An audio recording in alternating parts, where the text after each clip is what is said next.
What is happening is the Nintendo Powercast Nintendo News Minute. I'm your host, N64 Josh, and we're going to be jumping in to the news for Monday, April 10th. And the Nintendo news cycle, pretty dominated by the Mario movie. We're going to be talking about an interview with Chris Pratt where he talks about doing the voice. We're also going to be talking about where Nintendo got some of the inspiration for some of the characters, as well as the records that have just been being blown out of the water by the Mario movie.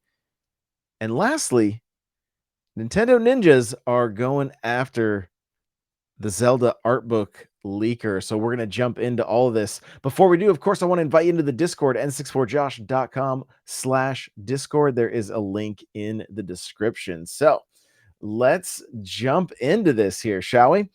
Chris Pratt. Of course, we all were discussing his voice. He's going to be Mario. How's that going to work? What about Charles Martinet? How's he going to sound? And I, my opinion, I think he knocked it out of the park. I think he did a fantastic job, but it didn't necessarily start out that way. He was recently talking to Variety, and this is what he had to say. He says, "For a minute, I walked in and they were like, 'That's a little New Jersey. You're doing a Tony Soprano thing.'" Now, I've saw some pretty funny memes with Tony talking about the Mario movie. If I can find them, I'll throw them in my Instagram or on Twitter because they were pretty good, but pretty funny to hear that they said he was sounding a little too Tony Soprano. Like it's just really funny to think about Mario sounding like that rugged, that tough. And Pratt wasn't the only one that was sounding a little too uh Jersey mob. Charlie Day also had some issues, sounding a little too Goodfellas, as we'll read on here. But so right off the bat, of course, Chris is like, how trying to figure out what does Mario sound like? Are the Mario brothers going to be like Italian? Are they going to sound American? Right, and ultimately they ended up leaning into their kind of the Brooklyn accent and less about the Italian accent, but you could hear the Italian accent during the commercial that is kind of aired for everybody for, the Super Mario Brothers plumbing service. Um, and of course, there were some definite throwbacks to Charles Martinet we heard during the trailers. I'm not going to go into anything spoilery here, but during the trailers, where Chris Pratt would be like, "Woohoo!" like when he was on the cart and stuff like that. But this is from, I believe, I don't know if this is from Pratt or Charlie Day, but it says, "We tried different things, different voices." Day added, so yes, from Charlie. It says, "Every now and then they would say, 'Charlie, maybe a little less Goodfellas in this one.'" I'm like, all right, I think you're wrong, but fine. Until they landed on something they liked, and they both really knocked it out of the park. I think I was not. I didn't really know what to expect because it's difficult when you have a character that really talks very little and kind of just says "wahoo" and lets it go, um, to then have them be speaking through an entire movie. But I think they knocked it out of the park. The thing that's going to be interesting is if and when we finally get a Legend of Zelda movie, what is Link going to sound like and who is going to voice act Link? Let me know in the comments below if you're watching this on YouTube, or if you're listening just to the audio version. There's a spot that you can leave your answer as well. So going forward here, looking, it says, "For us, it made total sense." Harvard said, "Chris is really good at playing a blue collar hero with a ton of heart. For the way that Mario is characterized in our film, he is perfect." And I would agree. It says, to develop the voice, I sampled various Italian and New York accents," Pratt told Variety. And that's in their Super Mario cover story. "As the directors and I developed the character, we came to land on a voice that is different than Charles Martinet's version of Mario, but also different from my own voice." He says, "My hope is that people will come into the movie with an open mind, that once they see the film, any criticism around Mario accent will disappear." And again, I've said it multiple times already in this episode that I think he did a great job. It did not take me out of the immersion or the experience at all. I've seen the movie 3 times now, and every time I see it, I like it more. And so I think he did great. But again, what are your thoughts? Please be sure to share them in the comments below. Now, this is from Nintendo Life here. It says Mario movie used unreleased Nintendo designs to create certain characters. So, of course, this may be a little bit of a spoiler, okay? So you may want to fast forward a little bit. I won't be on this too long, but this is kind of cool. And it's not too spoilery. It's not going to take too much away, but it is a little bit of a spoiler. Um so talking the design, let's see, speaking to Polygon, the animation directors Aaron Horvath and Michael Jelinek mentioned how they wanted a family dinner to help set the scene, and Nintendo was completely open to it, providing some unreleased sketches to help out. The design of Mario's mom and dad ended up being very close to Nintendo's unused versions, apparently. In fact, his father in the movie is described as being a one-to-one design adaptation of Nintendo's original, and Mario's mother only had a few changes to her. With some other family members, the movie team strayed just a little bit from the original designs. So, and then this is a quote here. It says it goes back to grounding the characters. We wanted to have them at a lively family dinner scene. So it's like, well, we need a bunch of people. Who would be there? Mario's mom, dad. He was going to have a couple of uncles who were like, breaking his balls. And those are his dad's brothers, Uncle Arthur, played by uh, John DiMaggio, and Uncle Tony, played by Reno Romano, and his Aunt Marie. Uh, the quote continues, said Nintendo were completely open to it. They were fully on board with this cinematic representation of Mario, so they were totally on board with creating this family for Mario. They did send us some character sketches that they had done years ago that had never been used. So, what kind of game was Nintendo? I'm assuming game was Nintendo planning to add Mario and Luigi's parents? Maybe this goes all the way back to like the Super Nintendo era of Yoshi's Island, where Mario and Luigi were babies. I don't know. Interesting to hear that they had some old sketches lying around. And honestly, to me, I think Mario's dad looked like a particular character that we see in The Legend of Zelda Ocarina of Time, but I'm not going to say anything more than that. So, moving on, heading over to my site, n64josh.com, the Super Mario Brothers movie is a record-breaking blockbuster. Wait until you guys see this list. It is extensive. Many records have been just destroyed by this movie, and in most cases, it is beating the expectations of Nintendo and Illumination. And that's fantastic because hopefully that means we get to see a lot more of Mario on the big screen, and not just Mario, but hopefully Nintendo in general, because I'm still holding out hope for that Animal Crossing movie because I just want to see Raymond on the big screen. Also, I wouldn't mind seeing my boy Rolled and um, a few other of the Animal Crossing characters. I mean, Nook. Speaking of like a Tony Soprano voice, I think that's how Nook would sound. What do you think? Let me know. Let me know in the comments. But this movie is just an absolute blockbuster hit.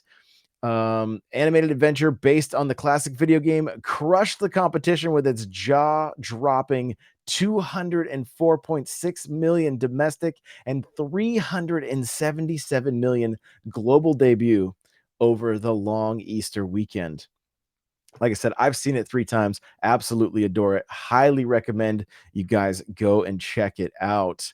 So it says those results far exceeded expectations or even surpassed the starts of recent installments in Universal's biggest franchises like Jurassic World Domination. Dominion, and that was 145 million domestically, and Fast and the Furious 9, that was 70 million. So expect a sequel to be announced faster than you can say, let's go. All right. So here's a few of the statistics for the records that Super Mario Brothers movie is breaking. Highest grossing debut of 2023, Wonder if anything's going to be able to beat it out. There are some big blockbusters coming this year. Guardians of the Galaxy 3. There's a new Transformers movie as well. Teenage Mutant Ninja Turtles. It's a good year if you're a movie fan, that is for sure. Biggest 5-day, Wednesday to Sunday opening of all time. I was there Wednesday. I almost went. I tried to go Tuesday night at midnight, but the theaters closest to me were not doing midnight showings, unfortunately. Second biggest debut ever for an animated movie. Highest grossing debut for a video game adaptation. And speaking of just video game adaptation, like, we're seeing a shift. We are seeing a shift in the way video game adaptations are being treated. They're sticking closer to the source material, and it's working. It's not necessarily working with critics, but it's working with the fans. The audience loves this movie.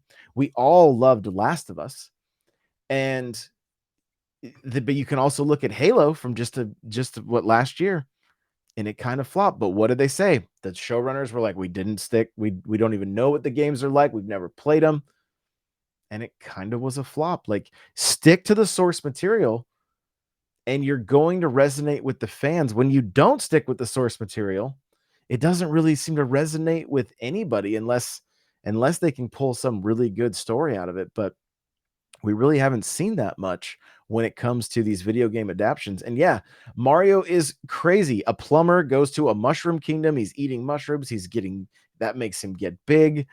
It makes zero sense. But it makes sense to all of us that have been playing it ever since it came out in the 1980s. So, as I continue, biggest international opening of 2023, second biggest animated opening of all time, international, biggest Illumination opening of all time, international, biggest video game opening of all time, international, biggest global opening of 2023, highest Illumination opening of all time, global, biggest video game opening of all time, global, and highest animated opening weekend ever for IMAX. Now, I don't know about you guys, but I haven't made it to the IMAX yet to see this, but it's one of my goals. And I might even go check out the 4DX or whatever. I saw Andre from Game Explain talking about that. So that might be something I go and check out as well, because I have never experienced that, and this might just be the movie for it. Really exciting to see how well this movie is doing. And again, I cannot wait to see what we have in store for potential sequels, spin-offs. There's so much here that they can dig into, and so many different directions they can take it, and I'm really excited. And you know, I have an episode coming out where I dig into a bunch of Easter eggs. I went for a third time and found even more Easter eggs that aren't even going to be in that episode. It is crazy how many Easter eggs are just sprinkled into this movie, and it is just such a love letter to Mario fans. So again, if you haven't seen it yet, highly, highly, highly recommend going and checking it out. Lastly, for our Nintendo News Minute here, Nintendo ninjas are on the hunt. This is from Torrent Freak. TorrentFreak.com. It says Nintendo hunts down Zelda Tears of the Kingdom leaker on Discord. So let's see what I'm seeing is that there's DMC takedown sent to Discord. It's currently unclear how this book managed to leak so far in advance of Zelda Tears of the Kingdom's official launch date, the publication noted at the time. Let's see. 2 months later, it is clear that Nintendo is very aware of the leak, and they have a specific internet user in mind as the potential leaker. And on February 21st, Nintendo of America sent a DMCA notice to Discord. The complaint targeted a Discord channel named Tears of the Kingdom official Discord server. The notice went on to target 6 specific URLs featuring images or links to images from Nintendo's copyright protected and unreleased special edition art book for The Legend of Zelda Tears of the Kingdom video game in violation of Nintendo's rights. Just 8 minutes after the takedown notice was sent to Discord, the platform acknowledged the complaint and told Nintendo that the content will be removed promptly.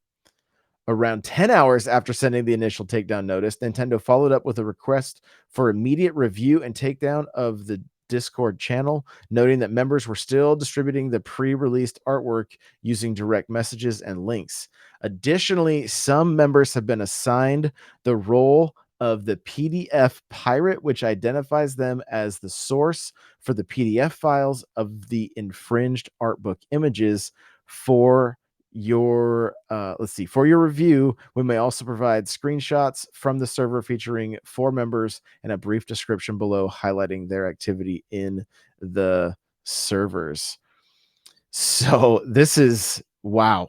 This is crazy. They are not messing around. And it looks like on Friday, April 4th, Nintendo of America attorney filed an application for DMCA subpoena at a district court in California, referencing the notices sent to Discord in respect of the copyright protected and unreleased special edition art book of The Legend of Zelda, Tears of the Kingdom. The company highlights a Discord channel and a specific user. Nintendo of America is requesting the attached proposed subpoena that would order Discord Inc. to disclose, identify, including the names, addresses, telephone numbers, and email addresses of the user Julian hashtag 27 or number 2743, who is responsible for posting infringing content that appeared on the following channel Discord channel.